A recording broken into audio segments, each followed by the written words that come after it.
अगर आपको मेरी बैक साइड से बकरे की आवाज आ रही है तो मैं माजरत चाहूंगा। बकरीद का जमाना है, हर घर में बकरे और गाय वगैरह आ चुकी है, जिसकी वजह से बैकग्राउंड के अंदर अगर आपको ये आवाज आ रही है, मैं इसके लिए माजरत हूँ।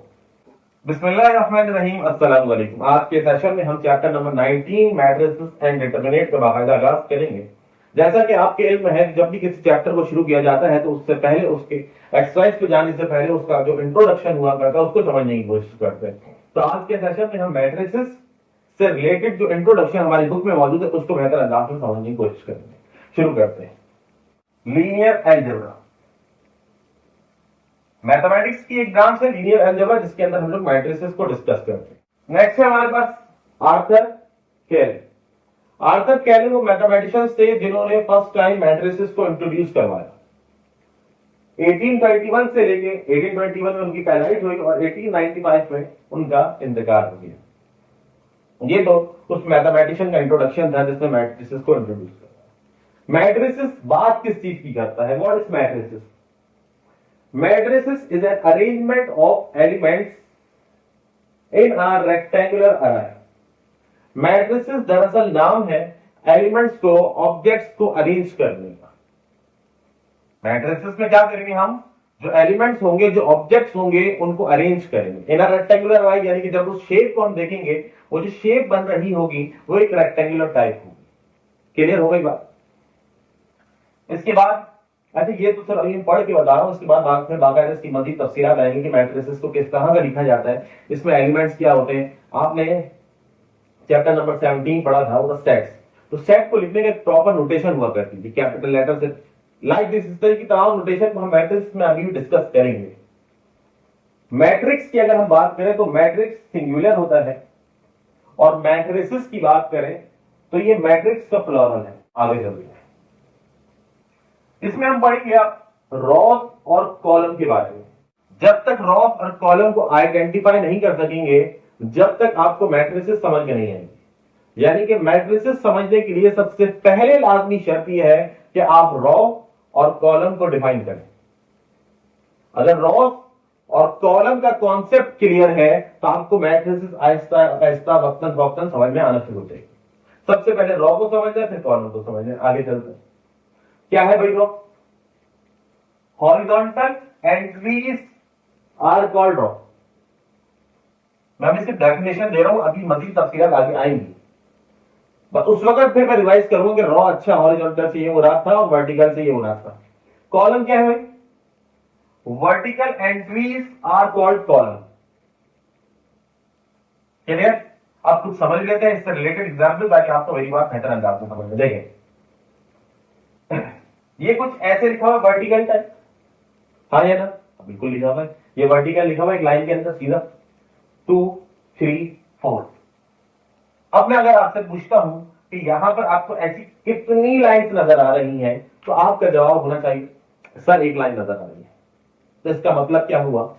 वर्टिकल एंट्रीज से क्या मुराद है? कॉलम। तो इसका मतलब है कि इस वक्त इसमें कितने कॉलम मौजूद हैं? तो जवाब मिलेगा एक कॉलम मौजूद। बात आ रही ध्यान में? आगे चले। 2 5 7 एक लाइन, 4 6 8 दूसरी लाइन। अब आपसे मैं वही क्वेश्चन दोबारा पूछूं कि बताएं इसमें आपको कितनी वर्टिकल लाइंस नजर आ रही हैं, तो आप कहेंगे कि सर इस दफा 2 नजर आ रही हैं। मैं कहूंगा इन 2 वर्टिकल लाइंस तो मैथ्स की जबान में मैट्रिसेस के अंदर हम लोग कॉलम कहा करते हैं। यानी कि इस वक्त इस मैट्रिक्स के अंदर 2 कॉलम है, 2 5 7 4 6 8। अगर मैं रॉ की बात करूं तो हमने कहा हॉरिजॉन्टल लाइंस। आइए जरा इसको समझते हैं। देखिए, ये एक हॉरिजॉन्टल लाइन जिसमें 2 और 4 मौजूद है, ये दूसरी हॉरिजॉन्टल लाइन जिसमें 5 और 6 मौजूद है, और ये तीसरी हॉरिजॉन्टल लाइन जिसके अंदर 7 और 8 मौजूद है। इन्होंने कहा जो हॉरिजॉन्टल एंट्रीज होती हैं उसको रॉ कहा जाता है। तो इसका मतलब ये हुआ कि ये मेरे पास फर्स्ट रॉ थी, ये जिसमें 5 और 6 लिखा हुआ है, ये मेरे पास सेकंड रॉ थी, और जिसमें 7 और 8 लिखा हुआ है इसके अंदर मेरे पास ये तीसरी रॉ कहलाएगी। कुछ कॉन्सेप्ट डेवलप हो रहा है। ये जो हॉरिजॉन्टल लिखा हुआ है इसको हम रॉ कहते हैं। और अगर मैं बात करूं इसके अंदर कॉलम की, तो कॉलम मैंने आपको बताया 2 कॉलम है। मैं इसको थोड़ा हाईलाइट भी कर देता हूं ताकि आपको बात और बेहतर अंदाज में समझ में आए। यानी मैं किसकी बात कर रहा हूं? 2 5 7 एक कॉलम, 4 6 8 ये जो लिखे हुए ये दूसरा कॉलम, ये है C1 और ये कहलाएगा C2। C1 C2 से क्या मुराद है? फर्स्ट कॉलम और सेकंड कॉलम। क्लियर? ये कहलाते हैं रॉस, ये कहलाते हैं कॉलम। अच्छा जी, अभी मैंने सिर्फ रॉस और कॉलम को डिफाइन किया। नेक्स्ट हमारे पास ऑर्डर क्या होता है, साइज क्या होता है। All about Ross and column. इसको पढ़ने के लिए लाजमी यह था कि आपको रॉस और कॉलम के बारे में जो उसका कॉन्सेप्ट है वो क्लियर हो। तो अभी हम पढ़ कर आए कि रॉस किसको कहते हैं, कॉलम किसको कहते हैं। अब इसी जो मैट्रिक्स है इसके अंदर से हम इसका ऑर्डर को फाइंड आउट करने की कोशिश करते हैं। देखें 2 3 4 कितनी वर्टिकल लाइन? एक वर्टिकल लाइन। कितनी हॉरिजॉन्टल लाइन? अगर मैं हॉरिजॉन्टल लाइंस की बात करूं तो कितनी है? देखें 1 2 3। तो मालूम ये हुआ जनाब इसके अंदर 3 रॉस है और 1 कॉलम है। अब मैं दोबारा वापस आता हूं ऑर्डर पे। याद रखिएगा ऑर्डर बात करता है रॉस इनटू कॉलम। किसकी बात करता है? वो बात करता है रॉस की और कॉलम की। पहले रॉ को डिफाइन किया जाएगा, फिर कॉलम को डिफाइन किया जाएगा। तो जनाबे मतलब इसमें कितनी रॉस थी? 3 रॉस। इसमें कॉलम कितने हैं? इसमें 1 कॉलम है। आई बात समझिए? तो इसका ऑर्डर होगा 3/1। 3/1। आगे चलते हैं।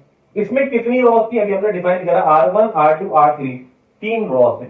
इसमें कितने कॉलम थे? 2 कॉलम है। तो इसका ऑर्डर होगा 3/2। इसको 3 मल्टीप्लाई बाय 2 नहीं पढ़ा जाएगा बल्कि 3/2 पढ़ा जाएगा। और अगर कोई बच्चा इसको 3 मल्टीप्लाई बाय 2 पढ़ भी लेता है गैर दानिस्ता तौर के ऊपर, तो मान भी लेते हैं उसकी बात सही है, तो उस वक्त जो कॉन्सेप्ट डेवलप होगा इसका मतलब है 3 मल्टीप्लाई बाय 2 6। आप चेक कर सकते हैं इसमें 6 एलिमेंट है, 1 2 3 4 5 6। बात आ रही है समझ में? कोई इसको अगर इस तरह से पढ़ने की गलती कर लेता है 3 मल्टीप्लाई बाय 2, तो मान लेते हैं 3 मल्टीप्लाई बाय 2 6 हुआ करता है, तो कहना ये चाह रहा है कि इसमें 6 एलिमेंट है, लेकिन ये मुनासिब नहीं है मैट्रिक्स के अंदर। क्लियर? इसको मतलब लिखने का मतलब होता है 3 रॉस 2 कॉलम। 3/1 3 Ross 1 column. कुछ ऑर्डर समझ में आया? ऑर्डर बात करता है रॉस की और कॉलम। रॉस का जिक्र पहले किया जाएगा, कॉलम का जिक्र बाद में किया जाएगा। आगे चलते हैं। Equality of matrices. मैट्रिसेस को कब कहा जाएगा ये आपस में एक दूसरे के बराबर है। मैट्रिसेस को आपस में कब कहा जाएगा? तो लिखते हैं इनका ऑर्डर सेम होना चाहिए। ऑर्डर अभी हम पढ़ कर आए, जैसे ये 3/1, तो इसका मतलब है 3/1 एक तरीके से इक्वल मैट्रिक्स नहीं है, क्योंकि ये जो फर्स्ट पॉइंट लिखा हुआ है इसको सेटिस्फाई नहीं करता। क्या लिखा है फर्स्ट पॉइंट? कि ऑर्डर सेम होना चाहिए, इसका ऑर्डर सेम नहीं है। आगे चलते हैं। 3/2 इसका ऑर्डर भी सेम नहीं है, ये भी इक्वल मैट्रिक्स नहीं है। आगे चलते हैं और क्या लिखते हैं, और क्या होना चाहिए इक्वल मैट्रिक्स के अंदर? क्रॉसपॉन्डिंग एलिमेंट्स आर सेम और इक्वल। जो क्रॉसपॉन्डिंग एलिमेंट्स होते हैं इनका आपस में बराबर होना लाजमी शर्त है। क्या यहां तक आने का समझे कि दो मैट्रिक्स को अगर हम कहते हैं आपस में इक्वल मैट्रिक्स है, तो उनको कैसे पहचानेंगे? उनके अंदर ये 2 प्रॉपर्टीज होनी चाहिए, उनका ऑर्डर सेम होना चाहिए, नंबर 2 उनकी क्रॉसपॉन्डिंग एलिमेंट सेम होने चाहिए, इक्वल होने चाहिए। आइए अब जरा बिल्कुल शुरू से शुरू करते हैं इसको। जब हमने पढ़ा था कि मैट्रिसेस होती तो है लेकिन कैसे लिखा जाता है, आइए जरा समझिए पहले, फिर मैं वापस इसके ऊपर आता हूं इक्वलिटी पे। मैट्रिसेस को रिप्रेजेंट किया जाता है कैपिटल लेटर से, जैसे सेट को रिप्रेजेंट किया जाता है, इज इक्वल टू लगाते हैं। फिर जैसे हमने सेट में पढ़ा था वहां पे कर्ली ब्रैकेट्स लगाए जाते हैं, यहां पे स्क्वायर ब्रैकेट्स लगाए जाते हैं, जो कि पाकिस्तानी बुक के अंदर आपको इस तरीके से मिलेंगे, और अगर इंडियंस की बुक की बात करें तो वहां पे आपको राउंड ब्रैकेट भी मिलेंगे। कोई फर्क नहीं पड़ता, स्क्वायर ब्रैकेट भी ठीक है, राउंड ब्रैकेट भी ठीक है, कोई फर्क नहीं पड़ता। खैर आगे चलेंगे। मैट्रिसेस को लिखने का तरीका कैपिटल लेटर से रिप्रेजेंट करेंगे, इज इक्वल टू लगाएंगे, शुरू और आखिर के अंदर स्क्वायर ब्रैकेट्स लगाएंगे, और बीच में जो लिखेंगे, बीच से मुराद उस ब्रैकेट के अंदर जो लिखेंगे वो हमारे कहलाएंगे एलिमेंट्स, ऑब्जेक्ट्स, मेंबर्स। क्यों? 3 4 5। अगर मैं जानना चाहता हूं क्या ये मैट्रिक्स किसी दूसरे मैट्रिक्स के बराबर है, मैं वापस यहां आना चाहूंगा, एक मैट्रिक्स क्या दूसरे मैट्रिक्स के बराबर है, तो सबसे पहले मुझे इसका ऑर्डर देखना पड़ेगा। इसका ऑर्डर क्या है, कितनी रॉ है, कितने कॉलम है, तो पता चला एक रॉ ये वाली है, एक रॉ ये वाली है, दो रॉस हो गई। कॉलम कितने, एक लाइन ये रही, एक लाइन ये रही, तो ऑर्डर मिला 2/2। अब जिस मैट्रिक्स से मैं कंपेयर कर रहा हूं, जिस मैट्रिक्स से मैं कंपेयर कर रहा हूं, उसमें भी ये वाली प्रॉपर्टी सेटिस्फाई होना चाहिए। सेम ऑर्डर चेक करता हूं मैं, 2 3 4 5, यानी कि दो रॉस में दो कॉलम। ठीक हो गया जी। Point number 2, corresponding elements are equal. इससे क्या मुराद है जनाब मोहतरम, इससे मुराद क्या है, अगर पहले को कंपेयर करें पहले से, तो वो एक दूसरे के बराबर होने चाहिए। बात आ रही ध्यान में, दूसरे को कंपेयर करें दूसरे से, तो वो बराबर होने चाहिए। तीसरे को कंपेयर करें तीसरे से, तो वो बराबर होने चाहिए। और चौथे को कंपेयर करें चौथे से, तो वो बराबर होने चाहिए। अगर ऐसा है, this matrix is called equal matrix. बात आ गई सामने। आप कहेंगे सर ये बात जरा थोड़ा सा मुख्तलिफ करके समझाइए, कॉरस्पॉन्डिंग एलिमेंट्स इक्वल। अच्छा अगर इक्वल ना हो तो देखिए फिर कैसा लगेगा, फिर कुछ ऐसा लगेगा। एक मैट्रिक्स ये है 2 3 4 5, इसका ऑर्डर क्या है 2/2। आइए, दो रॉस दो कॉलम, भाई ऑर्डर तो इसका भी बराबर है, सेम ऑर्डर होना चाहिए। हाँ इसका भी बराबर 2/2, इसमें भी 2/2। अगर समझाने के लिए मैं आपसे कहूं 2/2 यानी कि 4 एलिमेंट्स हैं। इसमें चेक करें इसमें कितना, इसमें भी 4 एलिमेंट्स हैं। तो क्या ये इक्वल कहलाएगी? नहीं नहीं, इक्वल नहीं कहलाएंगी। इक्वल की दूसरी जो कंडीशन है वो भी सेटिस्फाई होनी चाहिए। क्या? कॉरस्पॉन्डिंग एलिमेंट जो है एक दूसरे के बराबर। जैसे इसमें पहला पहले के बराबर 2 2 के बराबर है। आइए जरा 2 2 के बराबर, चले आगे चलते हैं। सेकेंड एलिमेंट क्या है 3। आइए जरा, इसमें क्या लिखा है 3, तो इसका मतलब नहीं, इसमें 3 नहीं लिखा है, इसमें 0 लिखा है। तो इसका मतलब ये हुआ कि दोनों मैट्रिक्स एक दूसरे के बराबर नहीं। आगे चले, आगे है हमारे पास टाइप ऑफ मैट्रिसेस। मैट्रिसेस की टाइप्स, मैट्रिक्स की एग्जाम कौन कौन सी मैट्रिक्स होती हैं, ये कुल नहीं है और भी है, हमारे बुक में एक नहीं है। आने बात सामने और भी है, ये खत्म नहीं हुई। यहाँ पे फर्स्ट ईयर पढ़ेंगे तो और मैट्रिक्स की टाइप्स पढ़ने का मौका मिलेगा। शुरू करते हैं। सबसे पहले रॉ मैट्रिक्स। इसकी डेफिनेशन मैंने यहां इसलिए नहीं लिखी क्योंकि मेरे पास जगह नहीं है। अगर आप इसको लिखना चाहते हैं तो मैं आराम आराम से आपके सामने पेश करूंगा, आप चाहे तो लिख लें। रॉ मैट्रिक्स कौन सी मैट्रिक्स होती है? ऐसी मैट्रिक्स, पहले समझिएगा, ऐसी मैट्रिक्स जिसके अंदर सिर्फ और सिर्फ एक रॉ हो। ऐसी मैट्रिक्स जिसमें सिर्फ और सिर्फ एक रॉ हो। If a matrix has only one row is called raw matrix. ऐसी मैट्रिक्स जिसके अंदर सिर्फ एक रॉ हो वो रॉ मैट्रिक्स कहलाती है। आगे चलते हैं। कॉलम मैट्रिक्स पहले समझ लीजिए। ऐसी मैट्रिक्स जिसमें सिर्फ एक कॉलम हो वो क्या कहते हैं? Column matrix. आ जाइए देखिए जरा, इसमें कितने कॉलम है? एक ही तो कॉलम है।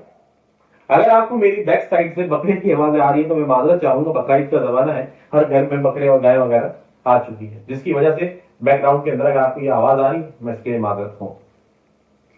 5 6 7 8 कितनी वर्टिकल लाइन है? एक ही लाइन। तो जब एक ही लाइन है यानी कि एक ही कॉलम, और जिसमें सिर्फ एक कॉलम हो उस मैट्रिक्स को हम कहते हैं column matrix. If a matrix has only one column is called column matrix. मुश्किल तो नहीं, आसान सी बात है। आगे चलें। Rectangular matrix.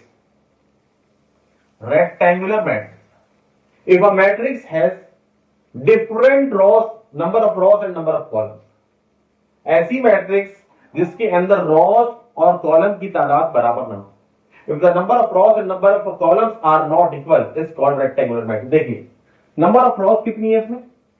1 2, कितनी मिली? 2 रॉस मिली। नंबर ऑफ कॉलम की अगर मैं बात करूं, एक कॉलम, दूसरा कॉलम, तीसरा कॉलम। मैंने डेफिनेशन क्या कही आपसे? If the number of rows and number of columns are not equal then the matrix is called rectangular matrix. जरा चेक कीजिए, अगर मैं इसके ऑर्डर की बात करूं, इसमें ऑर्डर क्या बनेगा? इसका ऑर्डर बनेगा 2/3। क्यों? क्योंकि 2 रॉस हैं 3 कॉलम है। इस कॉल्ड रेक्टेंगल। आगे देखिए, अगर मैं इसकी बात करूं क्या ये रेक्टेंगुलर मैट्रिक्स कहलाएगी? हाँ कहलाएगी। कब कहलाएगी? जब डेफिनेशन को ऊपर पूरा उतरेगी। डेफिनेशन क्या कहलाती है? नंबर ऑफ रॉस और नंबर ऑफ कॉलम बराबर नहीं हो चाहिए। अच्छा जी देखते हैं जरा, पहली रो, दूसरी रो, तीसरी रो, कितनी रॉस हो गई? 3 रॉस। वर्टिकल लाइन कितनी है? 1। तो ऑर्डर बनेगा 3 रॉस 1 कॉलम। डेफिनेशन पूरी है। If the number of rows and number of columns are not equal then the matrix is called rectangular. Check कर लीजिए, रेक्टेंगुलर मैट्रिक्स कहलाएगी। तो आप कहेंगे कि सर ये क्या अभी तो आप कुछ और पार्ट पढ़ा गया है यहाँ पे कॉलम, और अब यहाँ आगे बदल दिया आपने। जहां पता ही चला कि कॉलम मैट्रिक्स भी किसके अंदर आती है, वो भी रेक्टेंगुलर मैट्रिक्स के अंदर आती है। क्यों? चेक कर लीजिए। अगर आपसे पूछा जाए कि रेक्टेंगुलर मैट्रिक्स, हाँ रेक्टेंगुलर है, बताओ रो मैट्रिक्स क्या रहेगी या कॉलम, तो आप इसको देख के रहेंगे सर ये रेक्टेंगुलर मैट्रिक्स की टाइप है, जिसको हम क्या कह सकते हैं? Column matrix.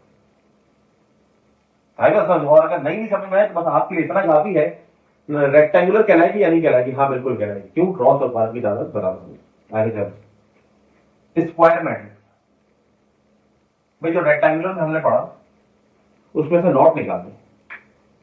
If the number of rows and number of columns are equal, if the number of rows and number of columns are equal, then the matrix is called square matrix. rows और column की तादाद बराबर होनी चाहिए। rows कितनी है? 2। अच्छा जी, column कितने हैं? ये पहला कॉलम आ गया, ये दूसरा कॉलम आ गया। तो ऑर्डर लिखना चाहूं तो ऑर्डर कैसे लिखूं? 2/2। क्यों? क्योंकि if the number of rows and number of columns are equal, order लिखना चाहूं तो कैसे लिखूं? Ross multiply by column. तो रॉस कितनी है भाई? 2। कॉलम कितने हैं? 2। 2 मल्टीप्लाई बाय 2, समझाने के लिए बता रहा हूं, मतलब 4। चाहूं चेक कर लो 4 एलिमेंट की, मतलब रॉस बराबर कॉलम बराबर, जब दोनों बराबर तो कहलाएगा क्या? Square matrix. अगली एग्जांपल देखते हैं, बड़ी अच्छी एग्जांपल है। फिर और सिर्फ क्या लिखा हुआ है? आपके दिमाग में आएगा सर एक कॉलम को कॉलम बोल सकते हैं। अच्छा जी आगे चलें। सर इसमें एक रॉ है, इसको रॉ मैट्रिक्स बोल सकते हैं। तो जनाबे मोहतरम, ना इसको रॉ बोलेंगे ना इसको कॉलम बोलेंगे। ये दोनों के दोनों का अगर देखा सरबरा कौन है, दोनों किसकी टाइप में आएंगी तो पता ये चलेगा ये दोनों की दोनों कौन है? स्क्वायर मैट्रिक्स है। क्यों? स्क्वायर मैट्रिक्स की डेफिनेशन क्या कह रही है? If the number of rows and number of columns are equal, तो नंबर ऑफ रॉस और नंबर ऑफ कॉलम कितने हैं भाई? 1/1। बात आ रही है समझ में? क्या कहलाएगा? 1/1, रॉ बराबर कॉलम बराबर। जबकि इसके अलावा जो मैंने इतनी सारी एग्जांपल्स लिखी उसके अंदर आप चेक कर लो, रॉ तो एक मिल रही, कॉलम एक नहीं मिल रही, कॉलम तो एक मिल रहा है, रॉ एक नहीं मिल रही। इसके अंदर दोनों प्रॉपर्टीज पाई जा रही है, रॉस भी बराबर है, कॉलम भी बराबर है, आपस में एक दूसरे के। जब दोनों एक दूसरे के बराबर हो जाए तो मैट्रिक्स स्क्वायर कहलाती है। बात आ रही है? आगे चलते हैं। कोई बहुत मुश्किल बातें नहीं है, आसान सी बातें हैं, समझेंगे तो समझ में आ जाएंगी। अब इसके बाद मेरी कोशिश होगी जितनी मैट्रिक्स को मैं डिफाइन करूंगा सारी की सारी स्क्वायर मैट्रिक्स होगी। अभी तक शायद हमने 2/2 को ही डिफाइन किया है, अब देखते हैं हमारा ऑर्डर भी चेंज हो जाएगा और सारी की सारी तकरीबन वो स्क्वायर मैट्रिक्स होंगी। आइए जरा देखते हैं। सबसे पहले तो हम जीरो मैट्रिक्स या नल मैट्रिक्स की बात करते हैं। तो नल सेट भी आपने पढ़ा था, ऐसा सेट इसके अंदर कोई एलिमेंट हो, ऐसी मैट्रिक्स जिसके अंदर कोई एलिमेंट ना हो, सिर्फ मुराद ये है कि उसमें जितने भी एलिमेंट हो सारे जीरो, ये मुराद। सिर्फ ये नहीं कि 2 बॉक्सेस बना के छोड़ दो और ये नल मैट्रिक्स ना, ऐसी मैट्रिक्स जिसके अंदर लिखे जाने वाले जितने एलिमेंट्स हैं वो सारे के सारे क्या हो, उसमें अंदर कोई शर्त नहीं है कि वो रेक्टेंगुलर होनी चाहिए या स्क्वायर होनी चाहिए। सिंपल सेट, जितने एलिमेंट्स होने चाहिए जीरो होने चाहिए। ये देखिए जीरो, ये देखिए zero. This matrix is called null matrix. Diagonal matrix उसको कहते हैं भाई, इसके लिए स्क्वायर मैट्रिक्स का होना लाजमी शर्त है। आप स्क्वायर मैट्रिक्स, ऐसी स्क्वायर मैट्रिक्स जिसके अंदर, थोड़ा गौर से सुनिएगा, ऐसी स्क्वायर है ना, 3 रॉस है, 3 कॉलम है, 2 रॉस है, 2 कॉलम है। भाई रॉस और कॉलम की तादाद बराबर हो तो क्या कहलाते हैं? Square matrix. ऐसी स्क्वायर मैट्रिक्स जिसके डायगोनल एलिमेंट्स, इसको कहते हैं डायगोनल।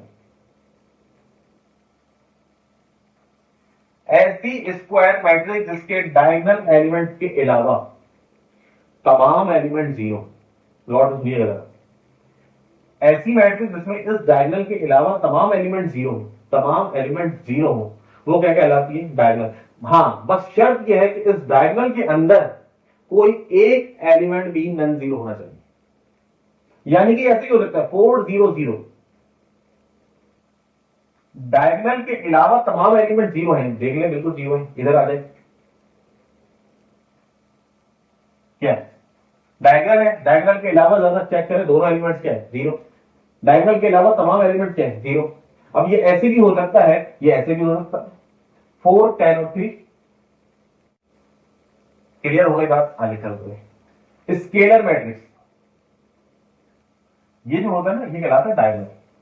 आगे बात सुनिए, इसका ही ऑर्डर जरा गौर से देखें, 3/3, इसका ऑर्डर गौर से देखें 2/2, तो पता ये चला कौन सी मैट्रिक्स को होल्ड करती है, ये स्क्वायर मैट्रिक्स को होल्ड करती है। ऐसी डायगोनल मैट्रिक्स जिसके तमाम एलिमेंट जीरो हो, चेक कीजिएगा, इस डायगोनल के अलावा तमाम एलिमेंट जीरो हो और डायगोनल भी एक खास पैटर्न के ऊपर हो और डायगोनल भी वो जो सेम, देखिए इसमें डायगोनल सेम नहीं था, ये इसी की टाइप है, यही डायगोनल एलिमेंट, यहां पे भी वही डायगोनल, बस अगर डायगोनल एलिमेंट डिफरेंट है आर कॉल्ड डायगोनल मैट्रिक्स, और अगर डायगोनल के तमाम एलिमेंट सेम है तो वो डायगोनल मैट्रिक्स नहीं कहलाएगी बल्कि स्केलर मैट्रिक्स कहलाएगी। तवज्जो रखिएगा, डायगोनल और स्केलर में अक्सर बच्चा कंफ्यूज जाता है। अगर जो मेन प्रिंसिपल है या फिर इसको डायगोनल कहते हैं, ये डायगोनल्स के अलावा देखिए तमाम एलिमेंट जीरो, पहली बात हुई है। अगर डायगोनल्स के एलिमेंट डिफरेंट है तो डायगोनल मैट्रिक्स, और अगर डायगोनल के तमाम एलिमेंट सेम है तो फिर वो डायगोनल मैट्रिक्स नहीं कहलाएगी बल्कि स्केलर मैट्रिक्स। स्केलर में भी क्या होता है, डायगोनल के अलावा तमाम एलिमेंट जीरो होते हैं। हाँ, एक चीज, जो डायगोनल होता है वो सेम होता है, वो जरूरी नहीं 4 हो, कुछ भी हो सकता है, 3 भी हो सकता है, 8 भी हो सकता है, 9 भी हो सकता है, 10 भी हो सकता है, 1 नहीं हो सकता, क्यों नहीं हो सकता, अभी आगे पढ़ेंगे तो बात समझ में आएगी, फिर उसका नाम चेंज हो जाएगा। देखिए ये डायगोनल है, डायगोनल के अलावा तमाम एलिमेंट क्या है, जीरो, और अगर डायगोनल भी सेम हो जाए तो फिर वो डायगोनल मैट्रिक्स नहीं कहलाता बल्कि क्या कहलाता है, स्केलर मैट्रिक्स कहलाता है। क्लियर, आगे चलता है। यूनिट मैट्रिक्स, डायगोनल मैट्रिक्स ही की टाइप है, और ये खुद डायगोनल किसकी टाइप है, स्क्वायर की। तो पता ये चला कि यूनिट मैट्रिक्स उस मैट्रिक्स को कहते हैं जो डायगोनल मैट्रिक्स होती है। अच्छा आगे चलो, डायगोनल में हमने पढ़ा डायगोनल के अलावा तमाम एलिमेंट जीरो, चेक करते हैं, ये डायगोनल है, तमाम एलिमेंट क्या है, जीरो, ठीक है। अगर ये सारे सेम हो जाए अदर देन 1 तो स्केलर कहलाती है, और अगर इस पूरे डायगोनल के अंदर सेम एलिमेंट आ जाए यानी कि 1 1 और 1 आ जाए तो याद रखिएगा फिर ऐसी मैट्रिक्स को यूनिट मैट्रिक्स कहा जाता है। जरा यहां देखिएगा, ये 2/2 की है, इसके जो डायगोनल एलिमेंट्स हैं इसके अलावा तमाम क्या है, जीरो, पहली प्रॉपर्टी। अगर ये दोनों अदर देन 1 होते तो स्केलर कहलाते हैं, और अगर ये 1 है तो फिर क्या कहलाएंगे, 1 का मतलब ये यूनिट होता है, और यूनिट का मतलब 1 होता है। यूनिट मैट्रिक्स का मतलब ये ऐसा डायगोनल जिसके अंदर तमाम एलिमेंट सेम हो और सेम से मुराद 1 होने चाहिए। नेक्स्ट है हमारे पास transpose of a matrix. Transpose of a matrix से क्या मुराद है, सिंपल इज दैट, दो बातें याद कर लें, रॉ को चेंज कर दें कॉलम में और कॉलम को चेंज कर दें रॉ में।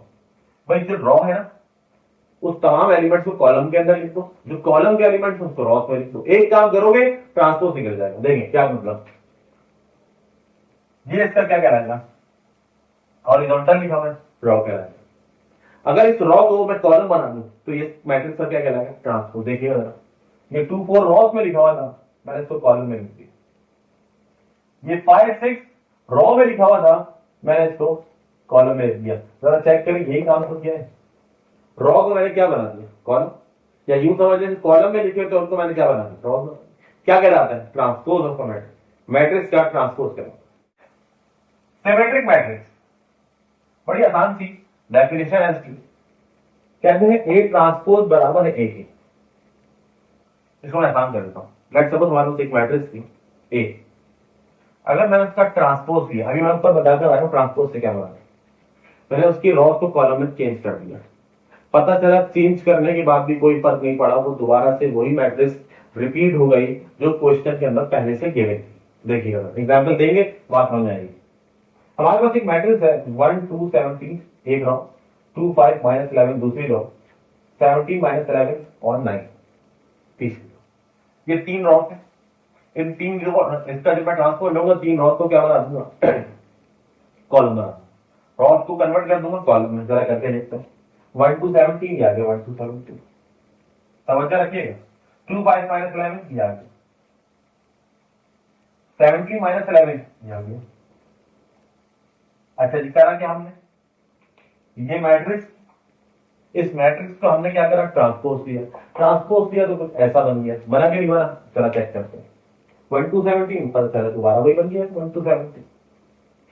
देखिएगा ना, 2 5 minus 11 अभी भी वही बन गया, 17 minus 11 9 अभी भी वही बन गया। तो पता ये चला कि किसी मैट्रिक्स का ट्रांसपोज लेने के बाद दोबारा वही मैट्रिक्स रिपीट हो जाए, this matrix is called symmetric matrix. यानी कि अगर हम बात करें सिंपल इसकी डेफिनेशन की, स्क्वायर मैट्रिक्स देखें है ये भी square matrix. A square matrix is said to be symmetric matrix if it transpose equal to itself। इसका ट्रांसपोज लोगे तो ये किसके बराबर आएगा, अपने ही आपके बराबर आएगा। किसके बराबर आप चेक कर सकते हैं। A square matrix is said to be a symmetric matrix। Symmetric matrix का कब, अगर इसका ट्रांसपोज इक्वल टू इटसेल्फ, अपने ही आपके बराबर आएगा। क्लियर, आगे चलते हैं। और लास्ट स्क्यू सिमेट्रिक मैट्रिक्स, जरा गौर से देखें तो वही बात लिखी हुई है, 80 इज इक्वल टू माइनस ए। किस चीज का फर्क आया, सिर्फ एक माइनस का। जब मैं इसका ट्रांसपोज लूंगा तो पता चलेगा अभी भी अपने आप को ही रिपीट कर रही है, बस एक फर्क आ गया। वो जो पॉजिटिव एलिमेंट्स थे वो क्या बन चुके हैं, नेगेटिव एलिमेंट। जरा चेक करते हैं। फर्स्ट रो में लिखा है 0 3 4, इसका ट्रांसपोज लूंगा तो ये हो जाएगा 0 3 4 80 -3 0 7, ये रॉ लिखा है, इसका ट्रांसपोज लूंगा तो कॉलम बनेगा, ये आ गया। तीसरी चीज -4 -7 0, -4 -7 0, ठीक है। क्या करा मैंने, ट्रांसपोज ले लिया। अब यहां पे बुक में डेफिनेशन के अंदर एक चीज मिस है। क्या मिस है, इसका डायगोनल 101% 0 होना चाहिए। इसके डायगोनल के जो एलिमेंट है ना, ये 0 0 और 0 होने चाहिए। ये बुक में ये बात नहीं लिखी हुई, आप इसको अपने दिमाग में महफूज कीजिएगा, साथ में कॉपी में लिखिएगा। इसके सिमेट्रिक मैट्रिक्स में ये जो डायगोनल एलिमेंट्स हैं ये 0 होने चाहिए, अदर देन 0 नहीं हो सकते। क्लियर, खैर मैं वापस आता हूं। ये मैट्रिक्स थी, इसका मैंने ट्रांसपोज लिया, आपके सामने कुछ ऐसा हो गया। अब चेक करता हूं क्या दोबारा से वही मैट्रिक्स आ गई। अगर आई है तो पॉजिटिव आई है या नेगेटिव आई है, देखते हैं। 0 0, ये 3 था, ये क्या बन चुका है -3। ये 4 -4, -3 था +3, 0 विल रिमेन 0। 7 क्या बना -7, -4 था +4, -7 था +7 और 0 0 ही रहेगा। क्या मतलब ये यही मैट्रिक्स रिपीट हो गई। हाँ, इस मैट्रिक्स को गौर से देखें तो माइनस से मल्टीप्लाई किया, तो इसका माइनस दोबारा से बाहर निकाल लूं, माइनस कॉमन ले लूं तो पता चलेगा दोबारा से ए मैट्रिक्स आ गई। तो पता ये चला कि ए मैट्रिक्स बराबर है ए ट्रांसपोज के, लेकिन multiply with negative sign. Is called skew symmetric matrix. A बराबर है ए ट्रांसपोज के, लेकिन मल्टीप्लाई बाय नेगेटिव साइन। देख लीजिए जितने नंबर यहाँ पे पॉजिटिव थे वो नेगेटिव बन चुके हैं, जितने नेगेटिव थे वो यहाँ पे पॉजिटिव बन चुके हैं। पता ही चला ट्रांसपोज लेने के बाद मैट्रिक्स तो रिपीट होती है, लेकिन किस साइन के साथ, नेगेटिव साइन के साथ रिपीट होती है। कौन, स्क्यू सिमेट्रिक मैट्रिक्स। सिमेट्रिक्स में और स्क्यू सिमेट्रिक में बस यही तो फर्क है। क्या फर्क है, वो पॉजिटिव है तो पॉजिटिव रहेगी, नेगेटिव है तो नेगेटिव रहेगी। ये पॉजिटिव नेगेटिव में बदल जाएगी इसके एलिमेंट, और इसके नेगेटिव एलिमेंट आगे जाके पॉजिटिव में कन्वर्ट हो जाएगी। आई होप सो कि आपको आपकी बुक में दी गई मैट्रिक्स की जितनी टाइप थी वो बेहतर अंदाज में समझ में आ जाएंगी। इंशाल्लाह इसके अब नेक्स्ट सेशन में बाकायदा इसकी एक्सरसाइज का आगाज करेंगे। आज के सेशन में इतना ही। अपना बहुत सा ख्याल रखिएगा। अस्सलाम वालेकुम व रहमतुल्लाहि व बरकातहू।